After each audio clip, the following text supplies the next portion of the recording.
Kisah nyata, polisi Thailand menemukan lebih dari 300 jasad bayi. Setelah penyelidikan lebih lanjut, mereka kembali menemukan lebih dari 1.600 janin membusuk lainnya.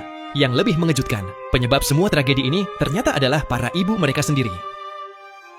Banyak wanita yang hamil, namun tidak ingin melahirkan, terpaksa mendatangi klinik aborsi ilegal. Seolah keselamatan pasien hanya bergantung pada keberuntungan. Meski begitu, para wanita di meja operasi tetap menahan rasa sakit tanpa bersuara. Dengan gerakan cepat, dokter ilegal itu mengeluarkan janin dari tubuh mereka.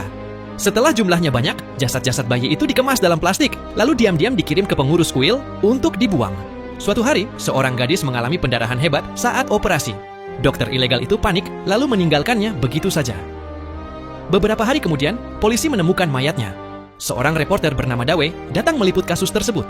Namun saat hendak pulang, ia kembali melihat mayat wanita itu berdiri di lorong. Sejak saat itu, kejadian aneh mulai menghantui keluarganya. Suatu hari ibunya melihat anak itu berbicara sendiri. Ketika ditanya sedang bicara dengan siapa, ia menunjuk ke arah tas sekolahnya. Dengan gemetar sang ibu membuka resleting tas itu dan menemukan jasad bayi di dalamnya. Namun saat Dawe datang dan memeriksanya, isi tas tersebut berubah menjadi boneka mengerikan. Keesokan harinya, Dawe membawa boneka itu kembali ke kuil. Ia mengira semuanya akan berakhir, tetapi malam itu putrinya kembali mengalami gangguan. Saat bermain ayunan sendirian, ayunan tersebut bergerak semakin tinggi.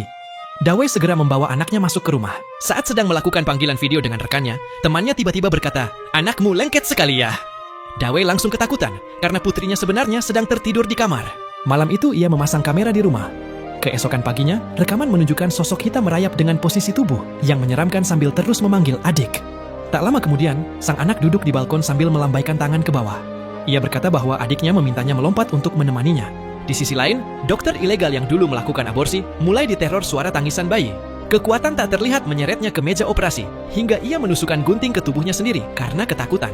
Sementara itu, istri Dawe tiba-tiba histeris lalu memukul suaminya hingga pingsan. Ketika sadar, Dawe mendapati istri dan anaknya menghilang. Ia langsung sadar bahwa mereka pasti berada di kuil. Sesampainya di sana, ia kembali melihat boneka menyeramkan itu. Tiba-tiba loker mayat terbuka dan ratusan kantong berisi jasad bayi berjatuhan keluar. Dari salah satu loker terdengar suara tangisan istri dan anaknya. Setelah berjuang keras, ia berhasil menyelamatkan mereka. Namun, saat menggendong putrinya, seorang wanita misterius bertanya, "Apakah aku akan menjadi lebih cantik?" Dawe merasa ada yang aneh.